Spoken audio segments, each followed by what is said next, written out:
what's Lebanon and who are Lebanese?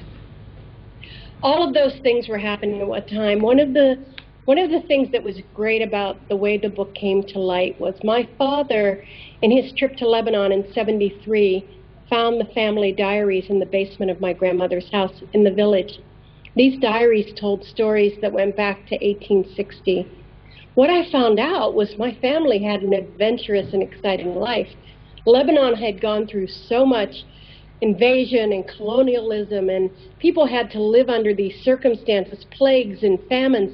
And I thought, here's an adventure I don't even know about. I see my father and mother every day working hard. I don't realize what they did to come to the United States, what their life was about to come to the United States. And that's what I wanted to know. I wanted to know them as human beings, them as people on an adventure, creating a life for me in the U.S.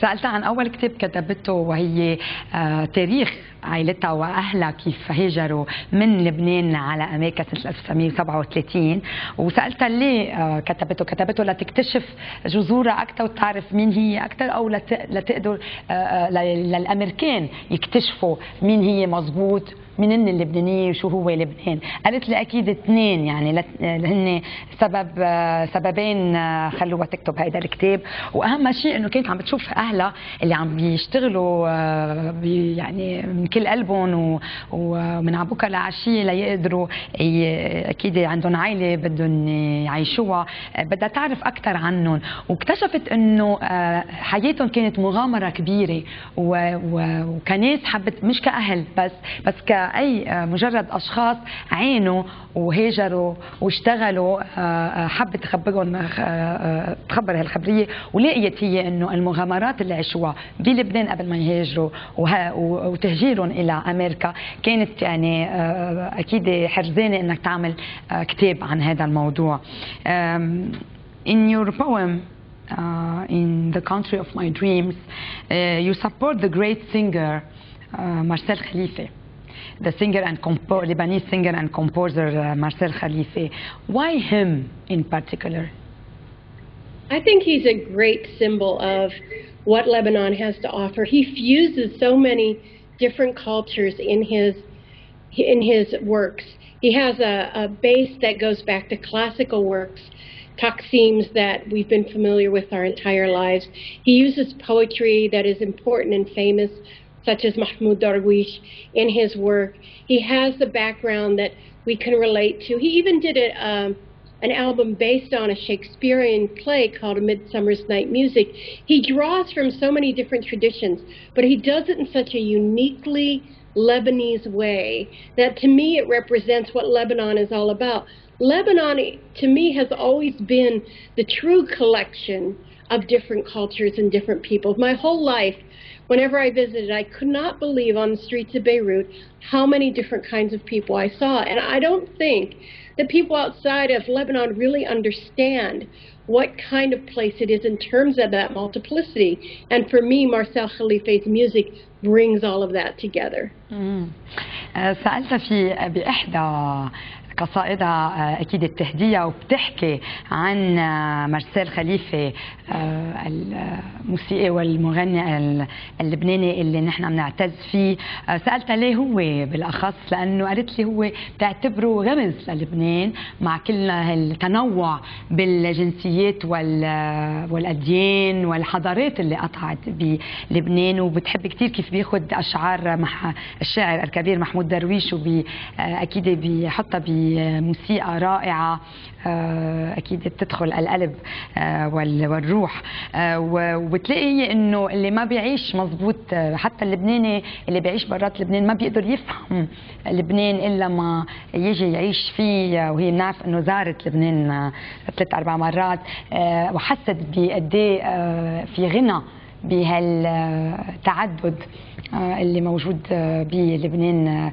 من نواحي الأديان، وأكيد كمان دين المجتمع وكل شيء. يعني نحن بنعرف قد ايه في غنى بهالموضوع. وفي اقول انه كمان في احدى قصائدها هديتها لجبران خليل جبران اللي لها هو رمز كثير مهم. I'm talking that you dedicate your poems to the great Gibran Khalil Gibran that symbolizes, I think, a lot to you. Yeah? So much, because Gibran Khalil Gibran is not only a great poet and philosopher, but he also brought his work to the U.S. He was like the first honest immigrant poet that was recognized by the United States. And as a matter of fact, the legislature, the Senate, and the Congress dedicated a garden to Gibran in Washington, D.C. So they actually recognized by the Congress of the United States the greatness of his work. I cannot hear you well because you moved from your, you're not in the middle of your camera. Maybe you can, yes, thank you. Anyways, in all your poetry, Elmaz, we feel that you talk about the struggle in the Arab world, the injustice, racism, everything I think that you have in a way lived or sensed, or you felt it. You felt it as a Lebanese. Don't you think that poetry can be also an expression of love, beauty, happiness? We feel that you took poetry only to discuss maybe the black side of life. Well, I think I write what I'm passionate about.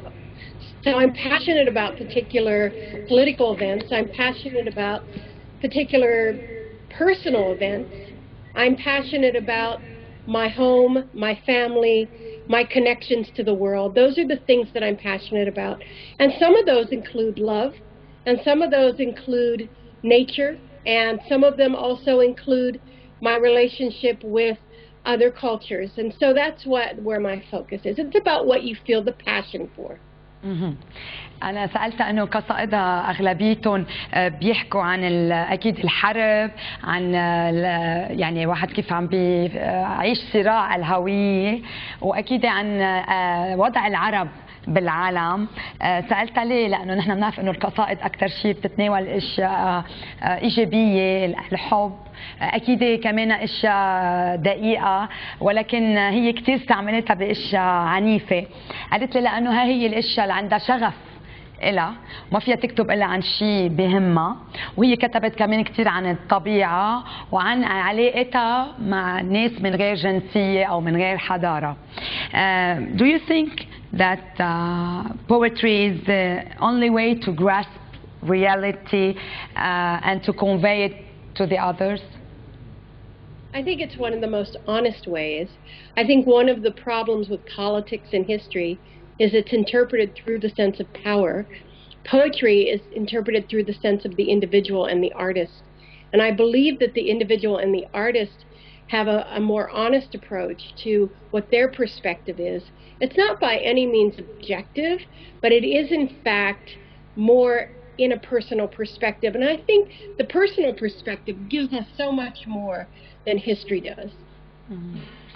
قلت لها انه اذا بتآمن انه يعني قدرة اللمس للحقيقة وكيف ممكن نوصلها للاخر هي القصيدة. قالت لي ايه؟ لانه هي بتآمن انه السياسة بتعتمد على السلطة ولكن تيقدروا يوصلوا الخبر، ولكن بالقصيدة واحد بيشوف تجربته الخاصة وبيوصلها بطريقة يمكن سلسة أكثر وبيقدر يوصل الرسالة اللي بده إياها. Elmaz, we know that you have a new book on which you are working and which will be published very soon. When Silence is Frightening. It's a novel about the stories people carry inside of them. And I would like you to talk about it more. This is a very special book for me because it's based on stories that I've heard about the Lebanese Civil War, particularly from a woman's point of view. It starts with a character named Dede who comes from Lebanon during the Lebanese Civil War to the U.S. to marry her fiancé. What she discovers in this nice, peaceful life that he has set up for her in Connecticut is there were certain things about the war and about the relationships that she had with other women during the war that she doesn't have anymore. And she starts to yearn for those connections and yearn for that community, not for the war in particular, but for how the war created community among her and her women friends. And that's what the book explores.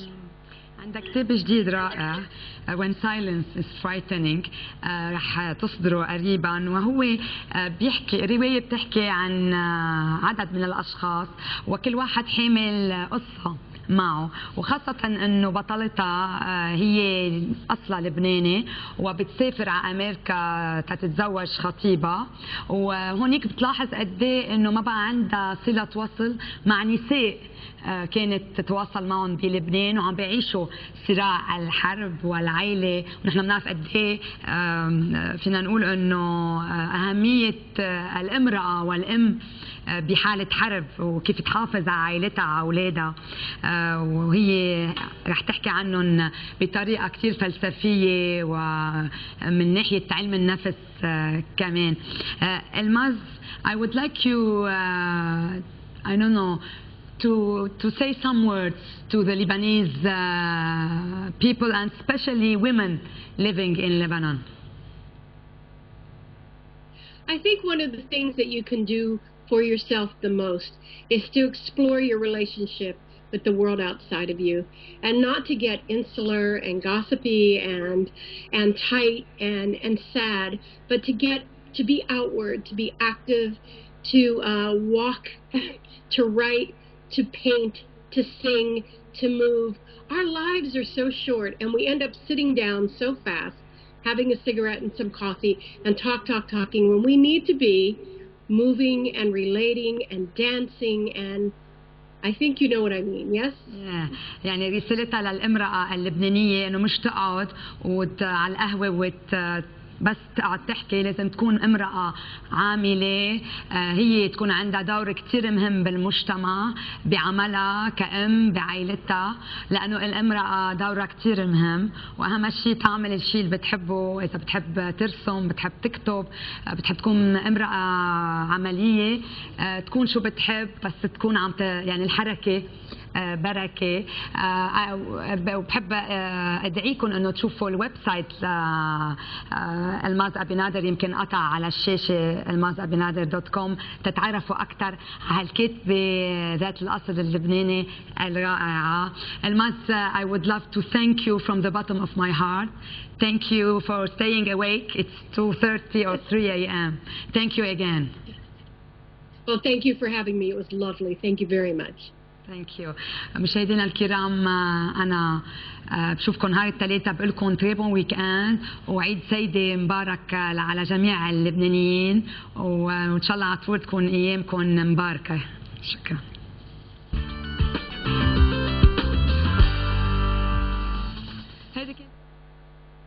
كل اللي تابعونا طيلة النهار اتمنى لهم ويك اند كثير حلو وطبعا بنرجع بنتلاقى نحن بكره الساعه 10:30 تقريبا بنهار احد مميز مثل كل احد. نهار اثنين برجع انا بلاقيكم 8:30 صباحا. بذكركم mtv.com.lb هو عنوانكم اذا حابين تتابعوا اي من البرامج اللي ما لحقتوها. باي باي.